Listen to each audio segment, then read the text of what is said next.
الفيلم بيبدأ في أوضة عمليات في مستشفى، ونشوف سيدة بتولد والأب بيكون سعيد وبيصور اللحظة الجميلة دي وفي انتظار المولود. ولكن كل ده بيتغير فجأة، والأب وكل الموجودين أول ما بيشوفوا المولود بيتصدموا، لأن المولود مش بيكون عليه راس طبيعية وبتكون راسه على هيئة كاميرا. طبعا اكيد انت استغربت زي ما هم استغربوا، ولكن الطبيب قال لهم دي معجزة وانه محتاج معاملة خاصة، وانهم لازم كل يوم يحطوا في الكاميرا دي شريط فاضي علشان يسجل كل اللحظات الحلوة اللي في حياته. وقال لهم ان بشرط لازم كل يوم تغيروا شريط جديد. وهنا الاب والام عاشوا حياتهم عادي، وكانوا بيحاولوا يخلوا الطفل هو كمان يعيش حياة طبيعية، وكل يوم بيغيروا الشريط لدرجة ان هم عملوا مكتبة يحطوا فيها كل الشرايط، وكل يوم كانت بتزيد شريط لحد ما المكتبة اتملت. ولكن أصعب وقت مر عليه لما راح المدرسة، وأول يوم شوية من العيال المشاغبة اللي في المدرسة بيتلموا عليه وبيضربوه ويزقوه ويعوروه ويبهدلوه. ولما رجع البيت والأم شافت شريط أول يوم مدرسة ليه زعلت وبتتضايق جدا، وتاني يوم تروح للمدير المدرسة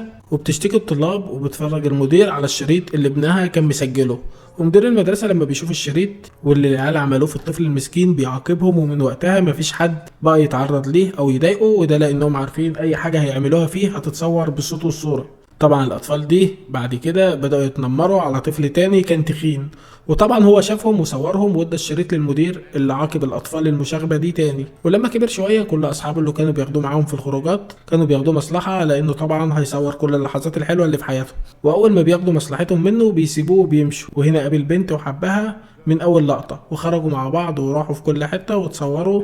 ولكنها بعد كده بتقلق منه علشان ممكن يصورها وينزل الفيديو بتاعها على اليوتيوب، فسابته هي كمان زي اللي قبلها. وبنشوفه بيمشي وهو متضايق وبيقف حزين لان محدش متقبله بشكله ده. وفي يوم كان ماشي شاف حب حياته، بس كان بيجي عندها ونظره بيضعف، وكان فوكس الكاميرا مش بيكون مظبوط وما بيعرفش يظبط وشها ومش بيكون عارف شكلها. وبيتعرفوا على بعض وبيخرجوا ويلعبوا مع بعض، وهي الوحيدة اللي صورته بكاميرا وحس ان هي مختلفة وحبها حتى وهو ما كانش شايفها، واتقربت منه عكس كل البنات التانية. وفي يوم وهم ماشيين منتج تلفزيوني بيعرض عليه انه ياخد كل الشرايط بتاعته ويعمل بيها مسلسل عن قصة حياته، فبيرفض. ولكن اول ما بيعرض عليه مبلغ ضخم من المال بيوافق على طول، وبينزل المسلسل في التلفزيون وبيكون ناجح ومشهور وبيحقق ملايين المشاهدات. وقدروا يشتروا ساعتها بيت كبير وكل الناس بقوا متابعين حياتهم لايف. وبعد كده قرر انه يتقدم للبنت اللي بيحبها دي وبيتوافق وبيتجوزوا، وكل الناس بقت متعلقه بيهم لدرجه ان في بعض الناس سابوا كل اشغالهم واتفرجوا بس علشان يتفرجوا عليهم قدام التلفزيون ويتابعوا المسلسل بتاعهم. ومحدش بقى في الشارع خالص، والناس اتحولت لمدمنين للمسلسل بتاعه، والشوارع كلها بدات تفضى من الناس وما بقتش موجود فيها حياه. وقتها بيحس بالذنب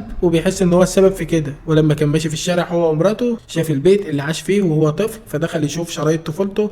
ولما عدت الايام لقى مراته هي كمان بقت مدمنه فرجه على المسلسل بتاعه في التلفزيون، فبيقفل التلفزيون وبيحاول يفوقها ولكن مفيش اي رد فعل منها، فبيفقد الامل وبيعيط، وامله الوحيد انه يوقف عرض المسلسل بتاعه للابد. وقتها بتشوفه وهو بيخلع هدومه وبيقعد في البانيو وبيشغل اول شريط ليه يوم ولادته، وبيرمي شاشه التلفزيون في الميه وبتعمل ماس كهربائي وبيكهرب وبيموت، والبث بيقف بموته والعالم كله بيتاثر من اللي حصل له، وبيفوقوا من الغيبوبه اللي كانوا فيها وترجع كل الناس لحياتها الطبيعيه في الشارع واشغالهم ومصالحهم، وبداوا يعيشوا الحياه اللي كانوا عايشينها قبل كده ويهتموا باطفالهم ويخرجوهم. ولكن كانت زوجته هي الوحيده اللي حزينه عليه، وبيكون كبر في نظرها علشان ضحى بنفسه علشان الناس ترجع طبيعيه زي الاول. وبنعرف ان الهدف من الفيلم ده عزيزي المشاهد انك ما تقضيش كل وقتك على الموبايل او قدام التلفزيون، وان الكلام ده ممكن يكون بوقت محدود جدا، لانه بيحول البني ادم واحده واحده من شخص لشخص تاني. ويخلص فيلمنا على كده. لو عجبكم الفيلم ما تنسوش تشتركوا في القناه وتبصوا على الملخصات اللي فاتت وتتابعوا الملخصات الجايه. اشوفكم في ملخص جديد قريبا، الى اللقاء.